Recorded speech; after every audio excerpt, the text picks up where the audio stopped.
بسم اللہ الرحمن الرحیم۔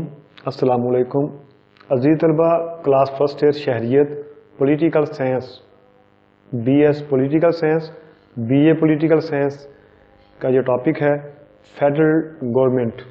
پہلے دروشی پڑھ لیں۔ بسم اللہ الرحمن الرحیم، اللہم صلی علی محمد وعلی آل محمد کما صلیت علی ابراہیم وعلی آل ابراہیم انکا حمید مجید، اللہم بارک علی محمد وعلی آل محمد کما بارکت علی ابراہیم وعلی آل ابراہیم انکا حمید مجید، اللہم بارک علی محمد وعلی آل محمد کما بارکت علی ابراہیم وعلی آل ابراہیم انکا حمید مجید۔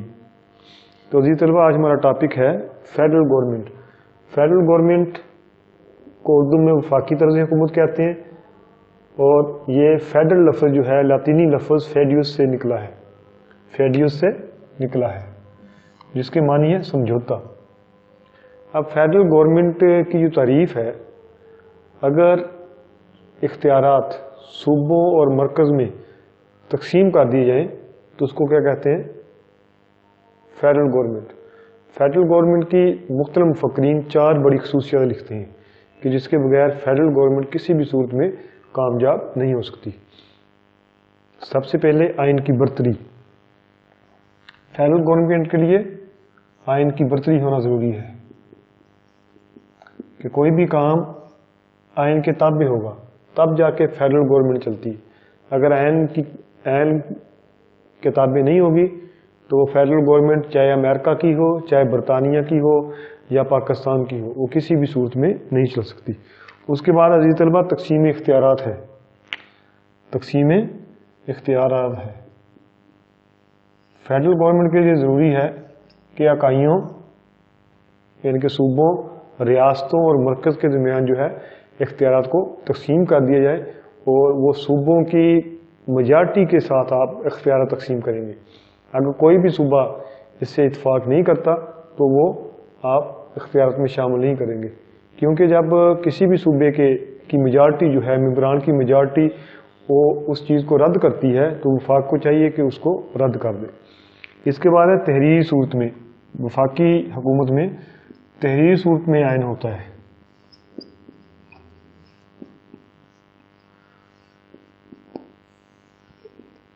وفاقی حکومت ڈائسی کے بقول اور گارنر کے بقول کہ اس وقت تک کامیاب نہیں ہو سکتی جب تک تحریری صورت میں آئین نہیں ہوگا۔ اس کے بعد تحریری صورت میں آئین ہوگا، استوار آئین ہوگا، غیر لچکدار، غیر لچکدار اور استوار آئین۔ کہ ایسا آئین ہوگا جس میں ترمیم کرنا مشکل ہو اور غیر لچکدار ہو، کیونکہ یہ نہیں کہ ایک صوبے کے پاس اکثریت آ گئی تو وہ آئین میں اپنی مرضی سے تبدیلی کر دے، ایسا ناممکن ہے۔ تو اس لیے آئین ایسا بنایا جاتا ہے جو تحریری صورت میں ہو اور اس کے اندر تبدیلی کرنی مشکل ہو۔ اس کے بعد ہے دو ایوانی مقررہ۔ دو ایوانی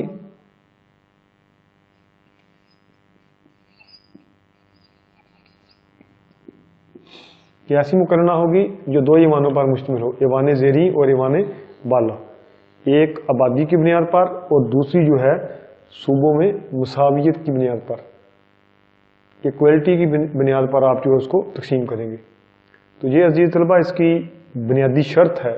اگر کوئی ملک یہ چاہتا ہے کہ اس کے اندر وفاقی نظام حکومت ہو تو اس کے اندر 5 چیزیں جو ہیں یہ لازم و ملزوم ہیں۔ اگر یہ 5 چیزیں وہ لازم و ملزوم نہیں رکھے گا تو اس کا وفاقی آئین جو ہے وہ وفاقی نہیں رہے گا، بلکہ وہ ریاست جو ہے اس کی تقسیم کے خدشات زیادہ ہوتے ہیں۔ اس کے بعد ہمارا جو ٹاپک ہے وہ ہے وفاقی طرز حکومت کی خوبیاں۔ خوبیوں پہلی ہے بڑی ریاستوں کے لیے موزوں۔ وفاقی طرز حکومت بڑی ریاستوں کے لیے موزوں ہوتا ہے۔ کیونکہ اس میں آبادی بھی زیادہ ہوتی ہے، رقبہ بھی زیادہ ہوتا ہے، تو اس طرح اکائیاں بنا کے ان کو اکائیوں کو جو ہے لسانی، مذہبی، ثقافتی اختلافات موجود ہوتے ہیں، وہاں پہ وفاقی نظام زیادہ بہتر ہوتا ہے۔ اس کے بعد اخراجات میں بچت۔ میں تھوڑا سا جلدی تعارف کر رہا ہوں بچت کہ اختیارات جو ہے اس اخراجات جو ہے اس میں بچت آ جاتی ہے، کیونکہ اب صوبہ سندھ الگ سے اپنا نظام چلائے، صوبہ پنجاب اپنا الگ سے چلائے، ٹھیک ہے، الگ سے سفیر ہوں، اب ہر صوبہ اپنا اپنا سفیر بھیجے، تو ہمارے پاس تو اتنے پیسے نہیں ہیں کہ بھائی آپ ملازموں کو اچھے طریقے سے تنخواہ دے سکیں۔ اب 4 صوبے ہیں پاکستان کے، یا امریکہ کی 50 ریاستیں ہیں، تو 50 ریاستیں اگر الگ الگ اپنا سفیر ہمارے پاس بھیجے گی تو ان کو زیادہ اخراجات دینے پڑیں گے۔ اس طرح پاکستان کے اگر 4 صوبے ہیں تو ہر صوبہ اپنا اپنا سفیر کسی ریاست میں بھیجے گا تو ان کو الگ سے پے دینی پڑے گی، تو اسی صورتحال میں زیادہ اخراجات ہوں گے، لیکن وفاق کے ذریعے اخراجات میں بچت آ جاتی ہے۔ اور فوج بھی ایک ہوتی ہے، ہر پوری ریاست کی ایک فوج ہوتی ہے۔ اب امریکہ کی 50 ریاستیں ہیں تو الگ الگ ریاست کی فوج نہیں ہے، اس طرح پاکستان کے 4 صوبے ہیں تو ہر صوبے کی الگ الگ فوج نہیں ہے، تو اس طرح پیسوں کی بھی بچت، سرحدوں کی بھی محفوظ کرنا آسان، تجارت میں بھی آسانی۔ اس کے بعد مضبوط ریاست، وفاق کے ذریعے مضبوط ریاست بن جاتی ہے۔ ان کو پتہ ہے کہ بھئی آبادی 25 کروڑ ہے، 10 لاکھ فوج ہے ان کے پاس، تو ان کا کیسے مقابلہ کریں گے؟ تو اس طرح چھوٹی چھوٹی ریاستیں مل کے ایک بڑی ریاست بنا لیتی ہیں، جس کے اندر پاور ہوتی ہے، جس کے اندر معیشت ٹھیک ہوتی ہے۔ اگر ہم پاکستانی ہیں، اگر ہمیں صوبہ بلوچستان، ہم فرض کریں بلوچستان ایک ریاست ہے، اس سے ہمیں کوئی چیز لینی پڑے گی تو درآمدی برآمدی ٹیکس بھی دینے پڑیں گے۔ اس طرح صوبہ بلوچستان کو ہم سے پنجاب والوں سے گندم لینی پڑے گی تو درآمدی برآمدی ٹیکس بھی دینے پڑیں گے، تو اس طرح ریاست مضبوط ہو جاتی ہے۔ اور فوج بھی پاورفل ہوتی ہے، کیونکہ 4 صوبوں کی فوج ہوتی ہے اور وہ ایک اعلیٰ درجے کی فوج ہوتی ہے، کیونکہ وفاق جو ہے بغیر فوج کے نہیں چل سکتا، کیونکہ وفاق میں صوبہ سندھ کا بھی حصہ ہے، صوبہ بلوچستان کا بھی حصہ ہے، صوبہ KPK کا، صوبہ پنجاب کا، تو اس طرح ہر صوبے سے جو ہے وہ افواج بھی شمولیت کرتی ہیں۔ اس کے بعد ہے نوکرشاہی کا خاتمہ۔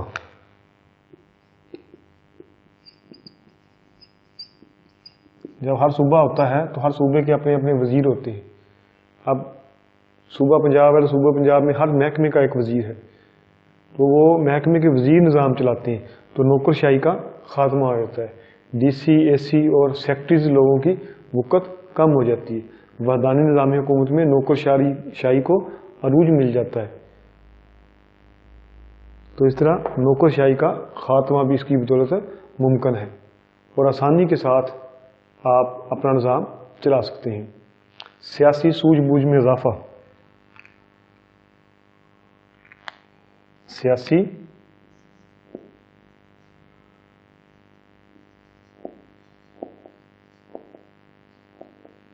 اب صوبائی الیکشن ہے جی۔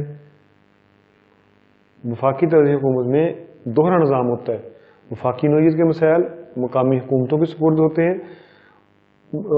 مقامی نوعیت کے مسائل جو ہے مقامی حکومتوں کے سپرد ہوتے ہیں، صوبائی نوعیت کے مسائل صوبائی حکومتوں کے، اور وفاقی نوعیت کے مسائل وفاقی حکومت دیکھتی ہے۔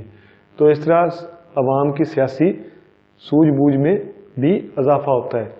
اس کے بعد تجربات کے مواقع ملتے ہیں۔ اب صوبائی وزیر تعلیم الگ سے کام کر رہا ہوتا ہے، صوبائی وزیر تعلیم سندھ الگ سے، صوبائی وزیر تعلیم پنجاب الگ سے، صوبائی وزیر تعلیم KPK الگ سے، صوبائی وزیر تعلیم بلوچستان الگ سے۔ اب 4 لوگ تعلیم کے اوپر کام کر رہے ہیں۔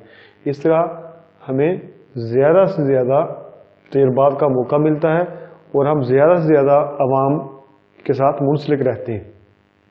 وفاقی مقامی قانون سازی نظم و نسق میں تجربات کی اجازت دیتی ہے۔ اگر سارے ملک میں یہ تجربات کیے جائیں تو اس کے نتائج خطرناک برآمد ہو سکتے ہیں۔ تو جب وفاقی حکومت میں ان کا اثر صرف خاص علاقے پر پڑتا ہے۔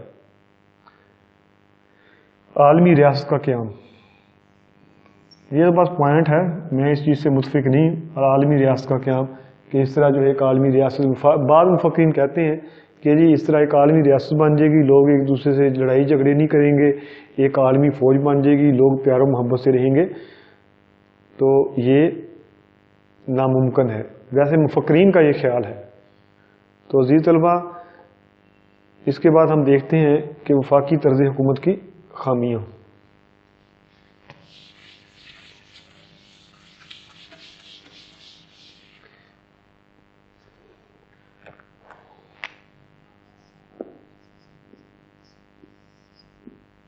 وفاقی طرز حکومت کی خامیوں میں D merits of federal government, پیچیدہ نظام ہے جی۔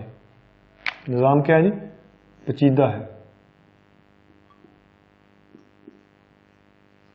اس کو سمجھنا جو ہے ان پڑھ آدمی کے بس میں نہیں ہے، اس میں خاصی پیچیدگیاں ہوتی ہیں جس کو سمجھنے کے لیے ایک ذی شعور فرد کی ضرورت ہوتی ہے۔ عام فرد جو ہے وفاقی صوبائی نظام حکومت کو الگ الگ نہیں سمجھ پاتا۔ اس طرح اس میں استوار عین ہوتا ہے، وفاقی نظام حکومت جو ہے اس میں استوار عین ہوتا ہے، غیر لچکدار عین ہوتا ہے۔ استوار عین سے مراد یہ ہے کہ اس میں تبدیلی کرنا بہت مشکل ہوتا ہے۔ امریکہ میں 2/3 جو ہے وہ سینٹ کے نمائندے اور 3/4 جو ہیں صوبائی نمائندے جو ہیں تبدیلی کریں تب جا کے اس کے آئین میں تبدیلی ہوتی ہے۔ اس طرح پاکستان کے آئین میں جب تبدیلی ہوتی ہے تو کوئی بھی شک آپ چینج کرنا چاہتے ہیں تو اس میں 2/3 میجارٹی کا ہونا ضروری ہے۔ تو اس طرح اس میں جو آئین ہوتا ہے وہ استوار اور غیر لچکدار ہوتا ہے۔ عزیز طلبہ، اس کے بعد ہے غیر معمولی اخراجات۔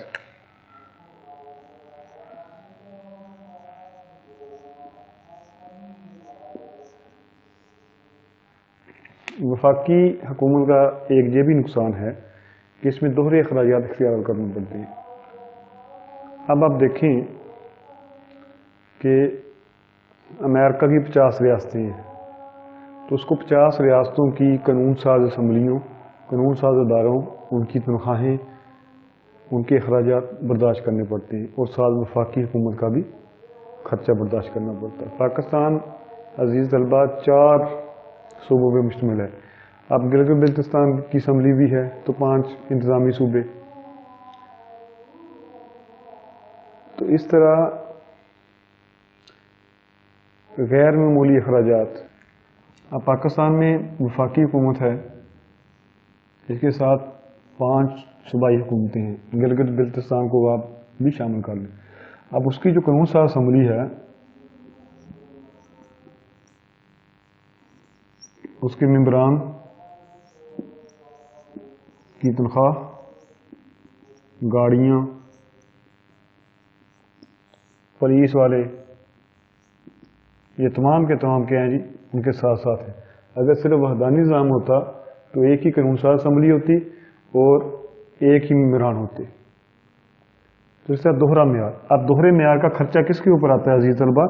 تو یہ دوہرے جب خرچے کرنے پڑتے ہیں، گھر میں ایک موٹر سائیکل ہم رکھیں تو اس کا خرچہ نہیں برداشت کر سکتے، تو دوہرے خرچے کا بوجھ کس پہ اوپر آتا ہے؟ عوام کے اوپر۔ عوام جو ہے پھر وہ ٹیکس کی صورت میں،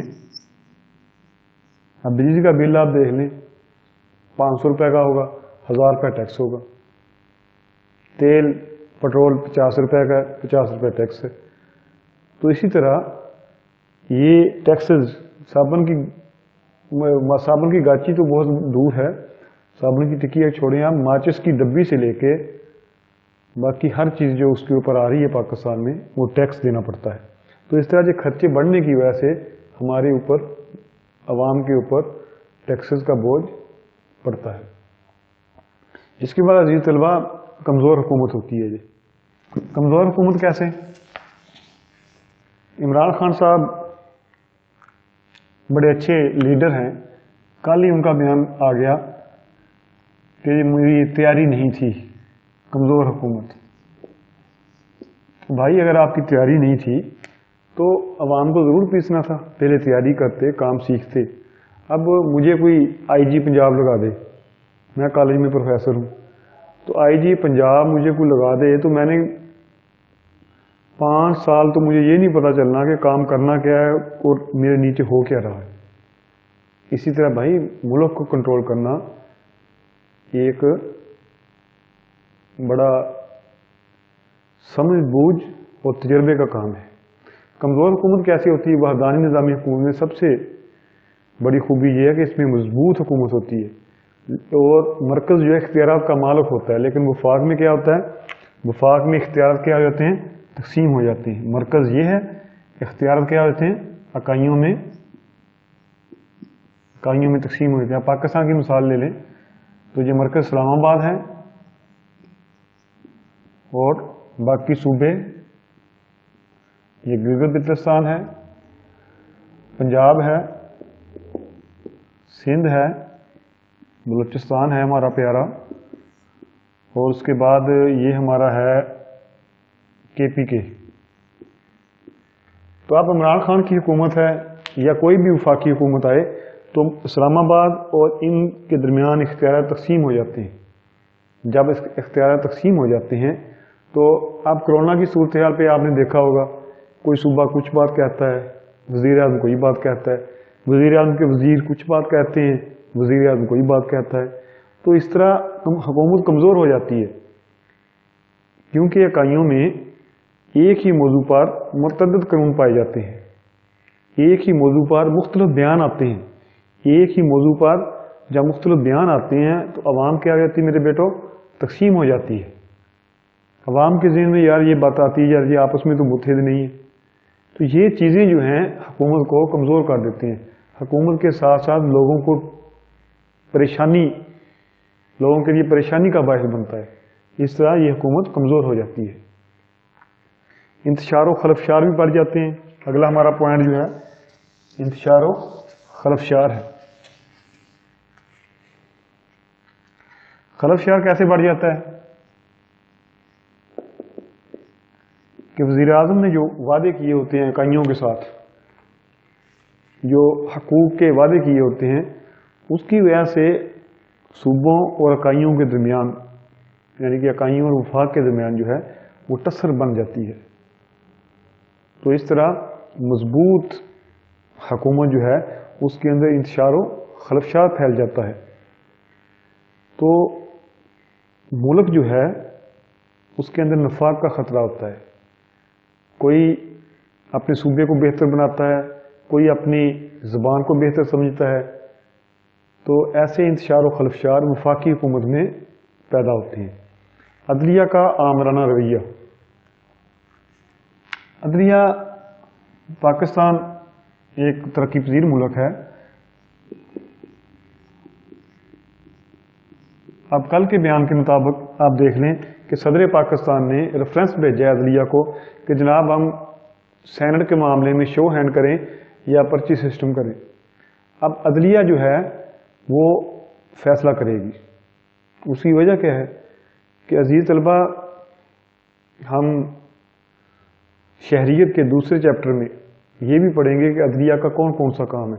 یہاں پہ میں آپ کو مختصر یہ بتا دیتا ہوں کہ عدلیہ جو ہے وہ کون کون سے کام کر سکتی ہے. وفاق کے اندر جب وفاقی حکومت ہوتی ہے تو عدلیہ، یہ آپ کی بک کے اوپر بھی لکھا ہوتا ہے، عدلیہ مرکز اور اکائیوں کے درمیان فیصلہ کے درمیان اگر کوئی جھگڑا ہو جائے تو اس کا فیصلہ کس نے کرنا ہے؟ سپریم کورٹ آف پاکستان نے. اس کے بعد صوبے کا صوبے کے ساتھ جھگڑا، صوبے کے ساتھ کوئی تنازع آ جاتا ہے، اس کے لیے بھی کیا کرنا پڑے گا؟ عدلیہ کی طرف دیکھنا پڑے گا. ٹھیک. اگر فنڈات کے مسائل، اس کے لیے بھی عدلیہ کی طرف. اور سب سے بڑا جو عدلیہ کا کام ہے قانون کی تشریح. اب یہ قانون میں وہ بات کر رہا ہوں بیٹا، آئین جو ہم بناتے ہیں پاکستان میں 1973 کا آئین ہے، تو اس قانون کی جو تشریح ہے وہ بھی عدلیہ کا کام ہے. تو مجلس قانون ساز کا کام ہے قانون بنانا. لیکن قانون جب آئین بن جاتا ہے، آئین کا حصہ بن جاتا ہے، تو اس کی تشریح عدلیہ کا کام ہے. تو اس طرح عدلیہ جو ہے وہ اپنی مرضی کے فیصلے کرتی ہے، اپنی مرضی کی تشریح کرتی ہے. لیکن عدلیہ کیونکہ عوام کے اوپر بوجھ نہیں ڈالنا چاہتی تو عوام ہی کی ترجمانی کرتی ہے. تو عزیز طلبہ، اس طرح ہمارا ایک یہ ٹاپک ختم ہوتا ہے. پروفیسر رؤف رشید وینس کو اجازت دیجیے.